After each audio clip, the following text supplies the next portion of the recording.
Hello students, आज मैं आपको इस वीडियो में प्रश्नावली 5C का सवाल संख्या 14 बताने वाला हूं, जिसमें दिया है कि यदि किसी समांतर श्रेणी के प्रथम n पदों का योग 4n-n² है तो इसका प्रथम पद अर्थात S1 क्या है, प्रथम दो पदों का योग क्या है, दूसरा पद क्या है, इसी प्रकार तीसरे, 10वें और nवें पद ज्ञात कीजिए। ठीक है, तो यहाँ पर प्रथम n पदों का योग का मतलब हुआ कि हमको दिया हुआ है कि Sn बराबर दिया है कि 4n-n²। ठीक है, तो यहाँ पर हम प्रथम पद निकाल लेते हैं। क्या निकाल लेते हैं? प्रथम पद। ठीक है ना, प्रथम पद।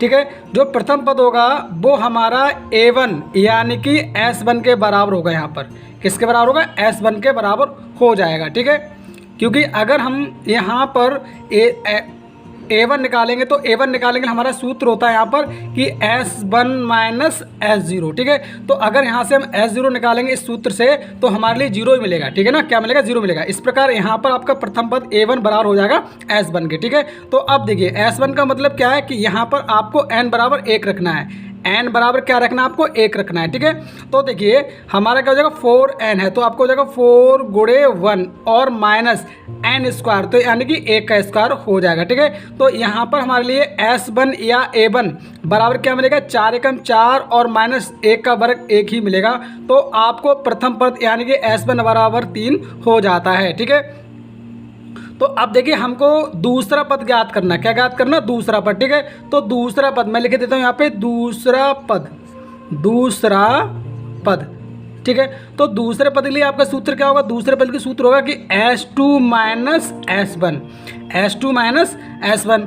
ठीक है ना, तो सबसे पहले देखिए हमको S1 तो ज्ञात हो चुका है और क्या ज्ञात करेंगे? S2 ज्ञात करेंगे। क्या ज्ञात करेंगे? S2। ठीक है, तो अब जरा देखिए यहाँ पर हम यहाँ पर n बराबर 2 रख लेंगे। क्या रख लेंगे? 2। तो ठीक है, तो आपको S2 बराबर देखिए क्या होगा कि 4n है तो आपको हो जाएगा 4 × 2 और -n² है तो आपका 2 का स्क्वायर हो जाएगा। ठीक है, तो S2 बराबर देखिए आपका क्या मिलेगा? 2 दूनी 4 और माइनस में आप 2 चौक 8 हो गया। यहाँ पे कितना होगा आपको? 2 चौक 8 और माइनस में 2 का वर्ग 4 हो जाएगा। ठीक है, तो यहाँ पर आपको S2 बराबर 4 मिल जाएगा। ठीक है, तो अब हम आसानी से दूसरा पद ज्ञात कर सकते हैं। ठीक है, तो दूसरा पद यानी कि आपको A2 बराबर हो जाएगा S2 - S1 और S2 कितना मिला आपको? 4 और माइनस S1 मिला है आपको 3। ठीक है, तो यहाँ से आपको A2 बराबर मिल जाएगा आपको 1। कितना मिल जाएगा? 1। ठीक है, इसके बाद हमसे प्रथम दो पदों का योग पूछा गया है। ठीक है, तो देखिए प्रथम दो पदों का मतलब यहाँ पर क्या होगा कि A1 और A2 ये आपके प्रथम दो पद हैं। प्रथम दो पद है। ठीक है, तो यहाँ पर लिख देंगे प्रथम दो पदों का योग। ठीक है, तो यहाँ पर आपका हो जाएगा कि A1 और प्लस A2। ठीक है ना, तो A1 जो है वो आपका होगा 3 और बराबर A2 जो है वो आपका 1 हो जाएगा। ठीक है, तो यहाँ पर आपको प्रथम दो पदों का योग 4 हो जाएगा। तो अब देखिए मैं बात कर लेता हूँ तीसरे पद की। ठीक है, तो यहाँ पर देखिए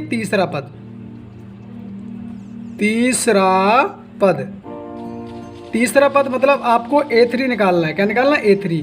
तो A3 के लिए आपका क्या होना चाहिए कि S3 - S2 होना चाहिए। तो आप देखिए यहाँ पर S2 तो ज्ञात कर चुके हैं जो आपको 4 मिला था, लेकिन S3 आपको ज्ञात नहीं है। ठीक है, तो यहाँ पर देखिए क्या करेंगे हम n बराबर 3 रख देंगे। n बराबर क्या रख देंगे? 3। ठीक है, तो देखिए हमारा क्या हो जाएगा? S3 बराबर 4 × 3 और -n का स्क्वायर हो गया तो यानी कि 3 का स्क्वायर हो जाएगा।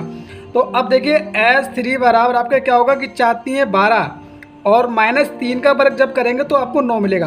तो कुल मिला के आपको S3 है वो आपको 3 मिल जाएगा। ठीक है, तो अब हम आसानी से तीसरा पद ज्ञात कर सकते हैं यानी कि A3 बराबर क्या? S3 - S2। तो A3 जो है वो आपका 3 मिला है S3 और -S2 मिला है वो आपको 4 मिला है। ठीक है, तो इस प्रकार आपको तीसरा पद यानी कि A3 बराबर -1 मिल जाता है। ठीक है, उसके बाद सवाल में हमसे पूछा गया है 10वां पद। कौन सा पद पूछा गया? 10वां पद। ठीक है, तो 10वें पद के लिए देखिए आप क्या करेंगे लिख लेते हैं कि 10वां पद, 10वां पद। तो 10वें पद के लिए यानी कि A10 बराबर आप क्या करेंगे कि S10 माइनस आपका S9 होना चाहिए, ठीक है। तो सबसे पहले हम क्या करेंगे कि n बराबर 9 रख लेंगे, क्या रख लेंगे, n बराबर 9। तो देखिए आपको S9 बराबर आपका हो जाएगा 4 गुणे 9 और माइनस n का स्क्वायर है तो यानी कि 3 का स्क्वायर हो जाएगा, सॉरी 9 का स्क्वायर हो जाएगा। तो यहाँ पर देखिए 4 नेम 36 और माइनस 9 नेम 81 हो जाएंगे, ठीक है। तो अब जरा इनको हम माइनस कर देंगे। तो 36 प्लस के हैं, 81 माइनस के, तो आपको माइनस का बचेगा 11 में 6 जाएगा तो 5, यहाँ रह गया 7 में जब 3 जाएगा तो आपको 4 मिल जाएगा, ठीक है। तो इस प्रकार आपको S9 मिल चुका है माइनस का 45, ठीक है। इसी प्रकार अब निकालेंगे S10, क्या निकालेंगे S10, यानी कि आप क्या निकालेंगे n बराबर 10 रखेंगे, n बराबर 10 रखेंगे तो देखिए आपको मिलेगा S10 बराबर, तो आपका हो जाएगा 4 गुणे 10 और माइनस 10 का वर्ग, ठीक है। तो 4 धाई के 40 हो जाएंगे और माइनस 10 दाएँ का आपका 100 हो जाएगा, ठीक है। तो यहाँ से आपको S10 बराबर मिल जाएगा माइनस का 60, ठीक है। तो अब यहाँ पर 10वां पद हम ज्ञात कर सकते हैं। तो देखिए अब निकालेंगे 10 पद यानी कि 10वां पद, ठीक है। तो यानी कि A10 बराबर आपका S10 माइनस S9, ठीक है। तो S10 जो मिला है वो माइनस का 64 है, ठीक है। और हम माइनस कर देंगे माइनस के 45 को, क्योंकि S जो 9 है वो आपको माइनस का 45 मिला हुआ है, ठीक है। तो अब जरा देखिए कि A10 बराबर ये माइनस का 60 और ये माइनस माइनस प्लस का आपका 45 हो जाएगा, ठीक है। तो देखिए A10 बराबर आपको माइनस का 15 मिल जाएगा, ठीक है। तो अब देखिए हमको ज्ञात करना है nवां पद, कौन सा ज्ञात करना है, nवां पद, ठीक है। तो देखिए nवां पद क्या करेंगे, ठीक है, nवां पद। तो nवें पद के लिए आपका होना चाहिए Sn और माइनस Sn माइनस 1 होना चाहिए हमारे लिए, ठीक है। तो Sn तो आपको सीधा सीधा दिया हुआ है, ठीक है। तो अब हम करेंगे क्या, Sn माइनस 1 निकालेंगे, ठीक है ना। यानी जहाँ जहाँ आपका n है वहाँ पे क्या रखेंगे हम n माइनस 1 कर देंगे। तो आपका पहला हो जाएगा 4 और n माइनस 1, ठीक है। फिर माइनस क्या n स्क्वायर, तो आपको हो जाएगा n माइनस 1 का होल स्क्वायर हो जाएगा, ठीक है ना। तो अब देखिए यहाँ पे हमारा Sn माइनस 1 बराबर 4 से गुणा करेंगे तो आपका 4n और माइनस 4 एकम 4 हो जाएगा। और यहाँ पर हम a माइनस बी का होल स्क्वायर खोलेंगे तो हमको मिलेगा कि n का स्क्वायर प्लस a का स्क्वायर और माइनस 2ab, तो आपका हो जाएगा 2n हो जाएगा, क्या हो जाएगा 2n हो जाएगा, ठीक है। तो अब ज़रा देखिए आगे क्या होगा कि Sn माइनस 1 बराबर ये आपका 4n माइनस 4 और ये जो माइनस है वो इनको बदल देगा, यानी कि माइनस का आपका n स्क्वायर हो जाएगा और माइनस का 1 का वर्ग बन ही आएगा और ये प्लस का हो जाएगा आपका 2n, ठीक है। तो कुल मिला के आपको Sn माइनस 1 बराबर देखिए क्या मिलेगा, ये जो आपका 4n है वो प्लस का है और ये 2n जे प्लस का है, तो आपको यहाँ से प्लस का 6n मिलेगा, क्या मिलेगा 6n। और ये देखिए माइनस का 4 है और ये माइनस का 5 है, ठीक है ना। तो ये आपका माइनस का 5 हो जाएगा और माइनस का आपका n स्क्वायर, ठीक है। तो अब देखिए अब हम nवां पद ज्ञात कर सकते हैं, यानी कि an बराबर तो Sn जो दिया वो आपको सवाल में दिया हुआ है कि 4n माइनस n स्क्वायर, ठीक है। और माइनस आपको करना है जो दिया है, निकाला है Sn माइनस 1, तो क्या निकाला है कि 6n माइनस 5 और माइनस n स्क्वायर, ठीक है। तो अब जरा देखिए ध्यान से कि an बराबर 4n माइनस n स्क्वायर। अब बेटा यहाँ पर जो माइनस होगा वो चिन्ह बदल देगा, तो माइनस का 6n हो जाएगा और ये माइनस माइनस प्लस का 5 हो जाएगा और ये भी आपका माइनस माइनस प्लस का स्क्वायर n स्क्वायर हो जाएगा। तो n स्क्वायर ये माइनस और ये प्लस आपका खत्म हो जाएगा। तो देखिए an बराबर ये 4n आपका है प्लस का और 6n है माइनस का, तो ये 5 प्लस का आपके आगे आ जाएगा और ये माइनस का 2n हो जाएगा, ठीक है। तो इस प्रकार आपका an हो जाता है। तो अब मैं आपको सवाल संख्या 15 बताने वाला हूं, जिसमें दिया है कि निर्माण कार्य से संबंधित किसी ठेके में एक निश्चित तिथि के बाद कार्यों को विलंब करने से पूरा करने के लिए जुर्माना लगाने का प्रावधान इस प्रकार है। पहले दिन के लिए 200 रुपये, दूसरे दिन के लिए 250 रुपये, तीसरे दिन के लिए 300 इत्यादि, अर्थात प्रत्येक उत्तरोत्तर दिन का जुर्माना अपने से ठीक पहले दिन के लिए जुर्माने से 50 रुपये अधिक है। एक ठेकेदार को जुर्माने के रूप में कितनी राशि अदा करनी पड़ेगी यदि इस कार्य को वह 30 दिन के विलंब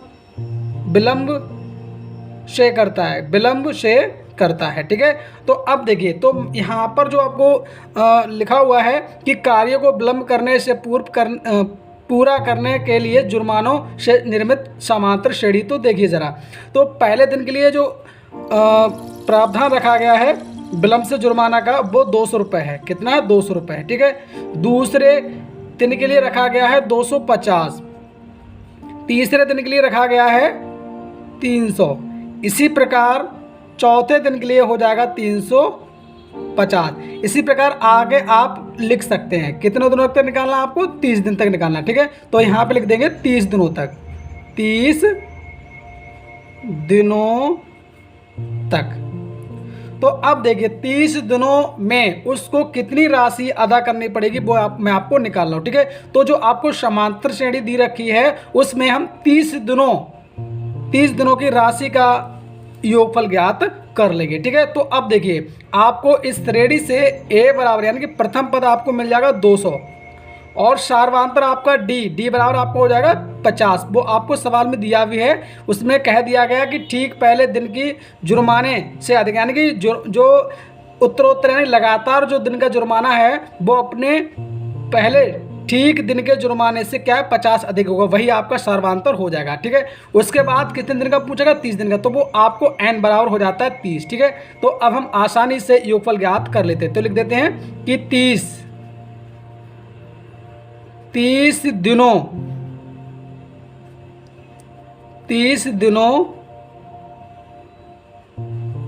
की राशि, 30 दिनों की राशि। ठीक है ना, तो अब देखिए क्या करेंगे, एस एन बराबर आपका सूत्र होता है कि n/2 ब्रैकेट में आपका होता है 2a और प्लस n-1 इंटू डी, ये आपका फार्मूला होता है। तो देखिए हमको निकालना 30 दिन का, तो एस 30 बराबर आपको हो जाएगा 30/2, इसके ब्रैकेट में 2a, तो 2 गुणा a का मान आपको दिया हुआ है 200 और प्लस n-1, तो आपको हो जाएगा 30-1 और गुणे डी आपको दिया हुआ है 50। कितना दिया है? 50। ठीक है, तो अब ज़रा देखिए आगे हमको क्या करना है।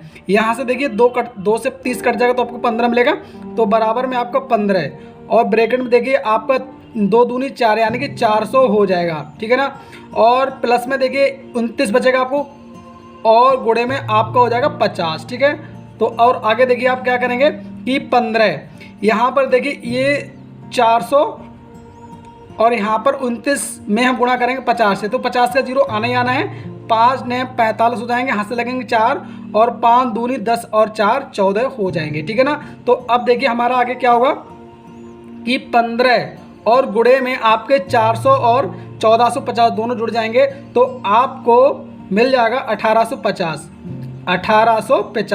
में 15 से गुणा कर देंगे। तो ज़रा देखिए कि 15 0 का 0 आएगा और 15 अपने 75 के 5 हाथ से लगे 7, 15 8 120 और 7 हो जाएंगे 127, हाथ से लगेंगे 12 और 15 एकम 15 और 12 27। ठीक है ना, तो 27,750 रुपये होंगे।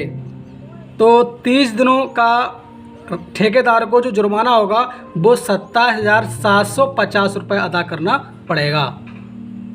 तो अब मैं आपको सवाल संख्या 16 बताने वाला हूं, जिसमें दिया है कि किसी स्कूल के विद्यार्थियों को समग्र शैक्षिक प्रदर्शन के लिए 7 नगद पुरस्कार देने के लिए 700 रुपये की राशि रखी गई।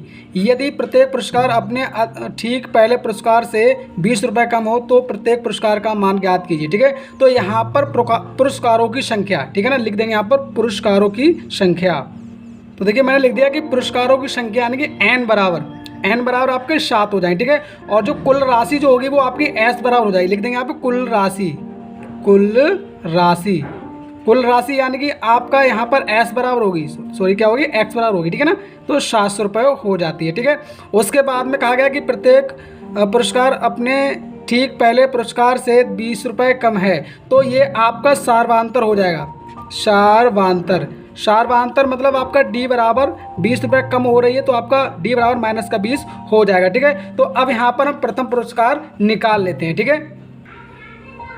तो देखिए यहाँ पर मैं लिख दिया कि प्रथम पुरस्कार के लिए, ठीक है। तो प्रथम पुरस्कार के लिए आप सूत्र लगाएंगे कि एस एन बराबर n/2 ब्रैकेट में आप 2a1 ले सकते हैं, क्योंकि प्रथम पुरस्कार की बात हो रही है, और प्लस में आपका n-1 इंटू डी हो जाएगा।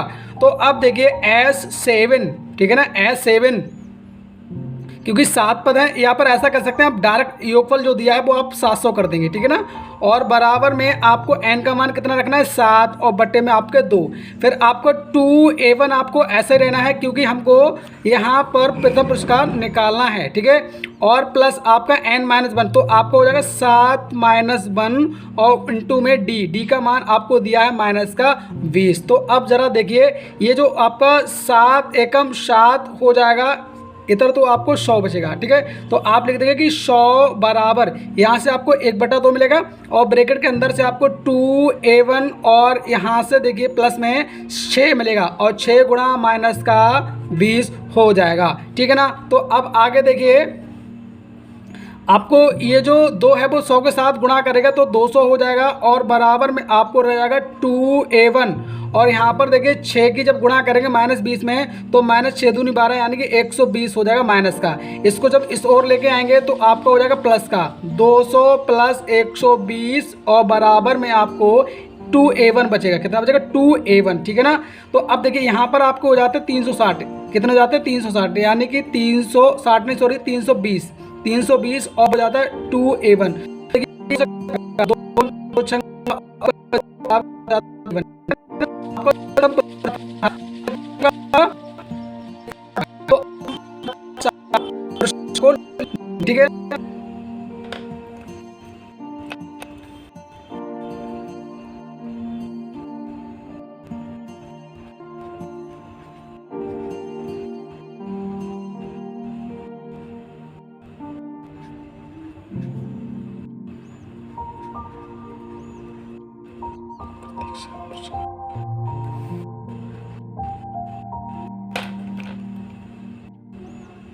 तो देखिए यहाँ पर मैंने लिख दिया कि प्रत्येक 7 पुरस्कार का मान। तो ठीक है, पहला जो है आपका 160 आया है, और प्रत्येक पुरस्कार में क्या है, ठीक पुरस्कार जो ठीक पहले का जो पुरस्कार होगा वो क्या हो जाएगा, 20 कम हो जाएगा, यानी कि अगला हो जाएगा माइनस का प्लस में रहेगा 140, फिर अगला हो जाएगा 120, फिर अगला हो जाएगा आपका 100 हो जाएगा, कितना हो जाएगा 100, फिर ठीक है ना।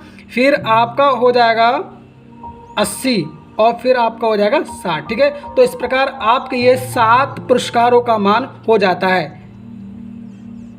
सॉरी, एक आपका और रहेगा, अभी 6 हुए हैं, ठीक है ना, तो वो आपका हो जाएगा 40, ठीक है। तो इस प्रकार आपका आंसर हो जाता है।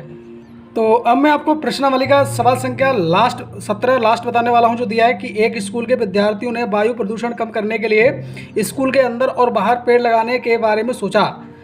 यह निर्णय लिया गया कि प्रत्येक कक्षा का प्रत्येक अनुभाग अपनी कक्षा की संख्या के बराबर पेड़ लगाएगा।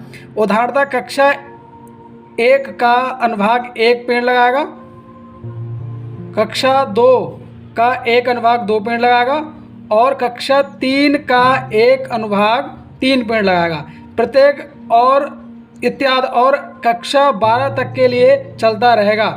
प्रत्येक कक्षा के 3 अनुभाग हैं, यानी एक कक्षा के कितने अनुभाग हैं, 3 अनुभाग हैं। इस स्कूल के विद्यार्थियों द्वारा लगाए गए कुल पेड़ों की संख्या कितनी होगी। तो देखिए मैंने यहाँ पर लिख दिया कि प्रत्येक कक्षा द्वारा लगाए गए पेड़ों की संख्या से प्राप्त समांतर श्रेणी, ठीक है। तो सबसे पहले निकालेंगे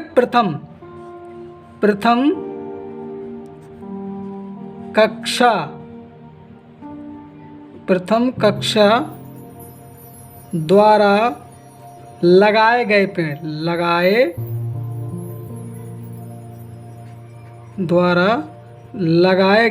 लगाए गए पेड़, ठीक है। तो बराबर देखिए, कक्षा 1 है और अनुभाग कितने होंगे, 3, ठीक है ना। तो प्रत्येक क्या लगा, एक पेड़ लगा, पहली कक्षा द्वारा केवल 3 पेड़, ठीक है।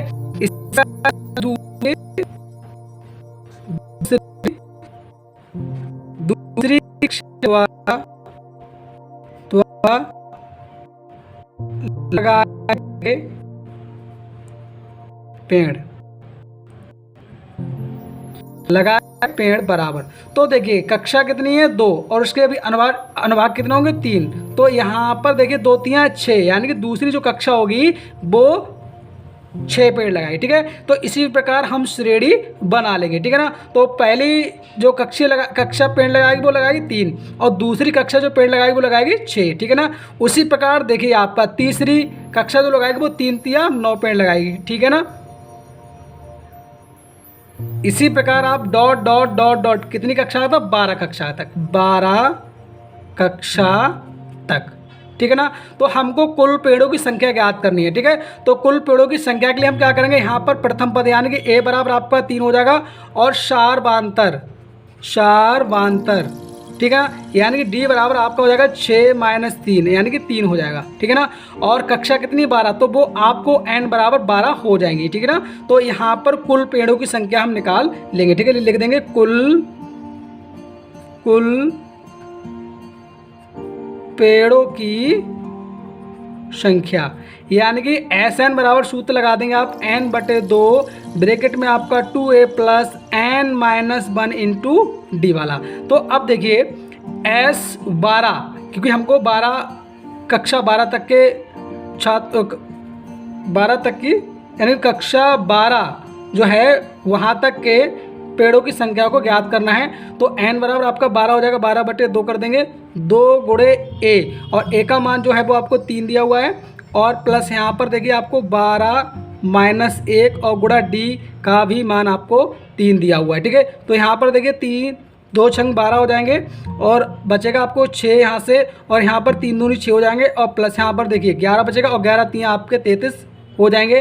तो अब देखिए 6 और अंदर से आपको जो होगा वो 39 हो जाएगा और इसमें गुणा कर देंगे 6 से। तो 6 नियम 54, हाथ से लगेंगे 5 और 6 तिये 18, 5 23, ठीक है।